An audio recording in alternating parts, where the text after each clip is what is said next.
અયોધ્યામાં રામ ભગવાનના દર્શન કરીને અમે આજે પહોંચી ગયા છીએ દેવનગરી હરિદ્વારમાં.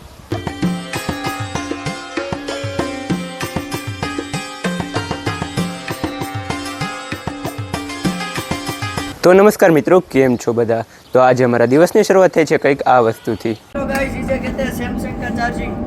ये आता है 12 वोल्ट का और आज इसे हम तोड़ने जा रहे हैं. देखो इसे इसका पहले से ही हमने ये मदरबोर्ड निकाल दिया है. इसमें आता है USB केबल, 3 छोटी सी बैटरी, सैमसंग का फ्लैगशिप मोबाइल. फिर इसे हम अभी करेंगे खा. देखो इस तरीके से वो वो नहीं रहा है, इसलिए अभी हम इसको जाने देंगे.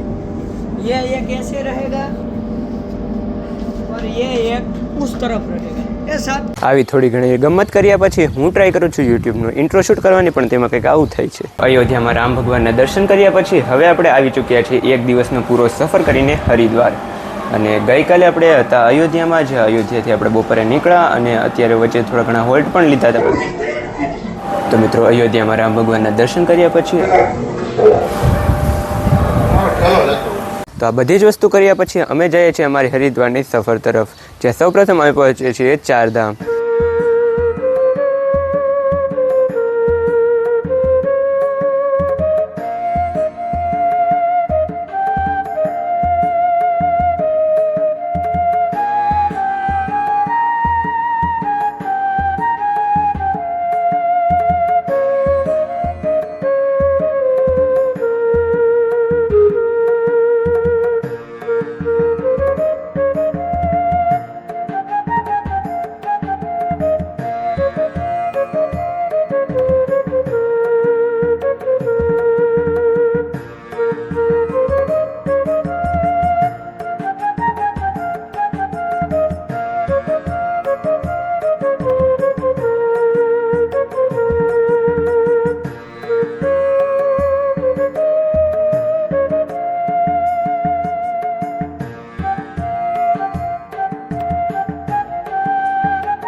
ચારધામના દર્શન કર્યા બાદ અમે નીકળી જઈએ છીએ પૂર્ણાનંદ આશ્રમ તરફ.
જ્યાંથી અમે જઈએ છીએ દક્ષેશ્વર મહાદેવ તરફ.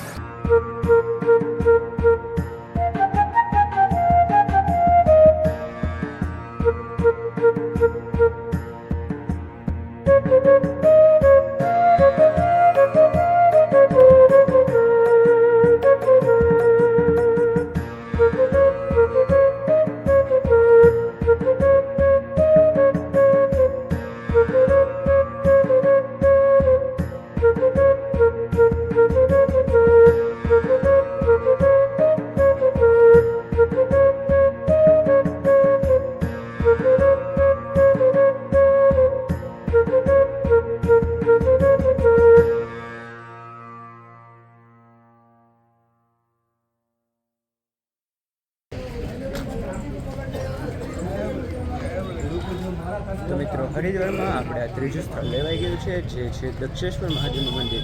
ત્યાં અંદર વિડીયો અલાઉ ન હોવાથી હું વિડીયો શૂટિંગ કરી શક્યો ન હતો. તેને બદલ સોરી થશે તો તમને ફૂટેજ અવેલેબલ કરાવી દઈશ. અને હવે આ ત્રીજા મંદિરના દર્શન બાદ આપણે જઈએ છીએ આપણે દીક્ષા તરફ, ત્યાંથી આપણે જશું આપણા ચોથા મંદિર તરફ. દક્ષેશ્વર મહાદેવના દર્શન કરીને અમે નીકળી જઈએ છીએ ગીતા મંદિર તરફ.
ગીતા મંદિરમાં દર્શન કર્યા બાદ અમે જઈએ છીએ માનવ કલ્યાણ આશ્રમ તરફ.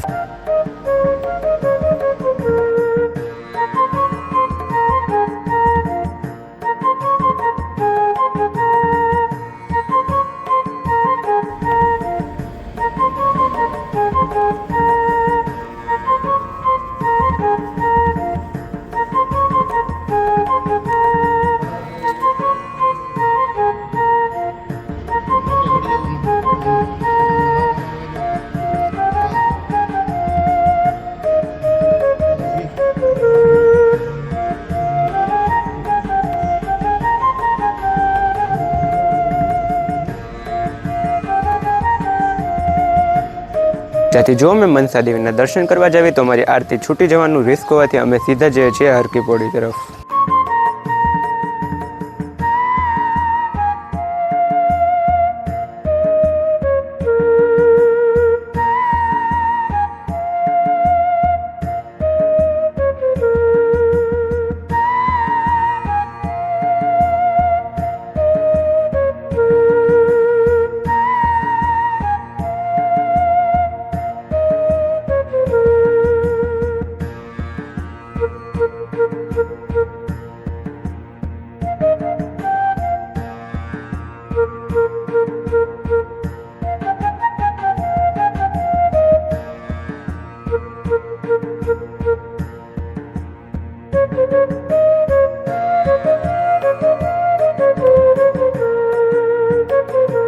વ્લોગિંગ કરતી વખતે મારા ધ્યાનમાં એક એવો વ્યક્તિ આવે છે જે ગોપ્રોથી શૂટિંગ કરી રહ્યો હોય છે.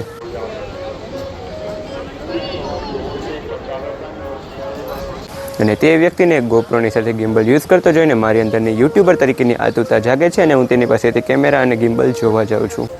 તો મિત્રો અત્યારે અમને મળી ગયા છે માતેયોભાઈ, જે છે અજંટનાથી, અને આ છે એમનો કેમેરો GoPro Hero 9 Black. હાય કહેજો. હાય, હેલો. હવે જોઈ શકો છો. હવે 1-2 કલાક પસાર કર્યા બાદ અમે આનંદ માણીએ છીએ ગંગા આરતીના અદ્ભુત અનુભવનો.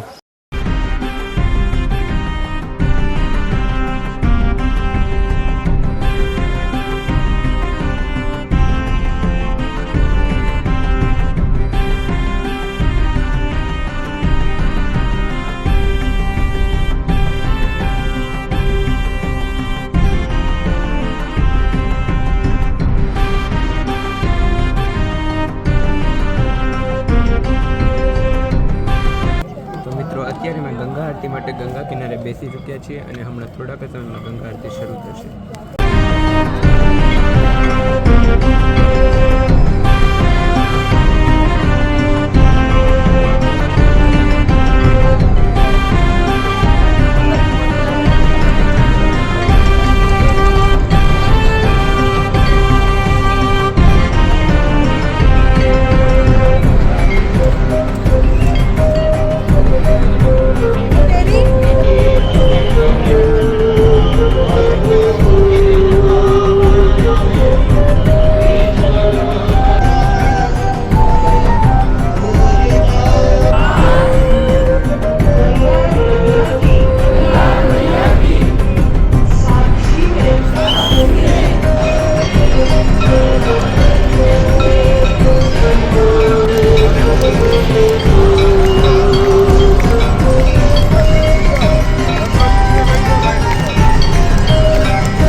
ગંગા આરતીનો એક અદ્ભુત જ અનુભવ હોય છે, જ્યાં બધા જ લોકો આતુરતાથી આરતી થવાની રાહ જોઈ રહ્યા હોય. આરતીમાં જોવા મળતું દ્રશ્ય એ પણ દિવ્યતા સર્જે છે અને બધાના જ મનમાં એક શ્રદ્ધા હોય છે.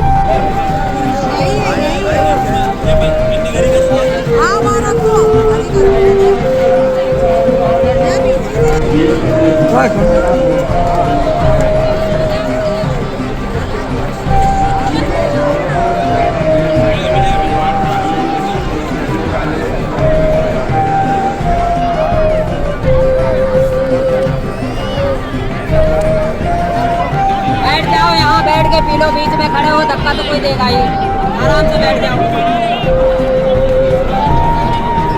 अरे और देनी चाहे काकी.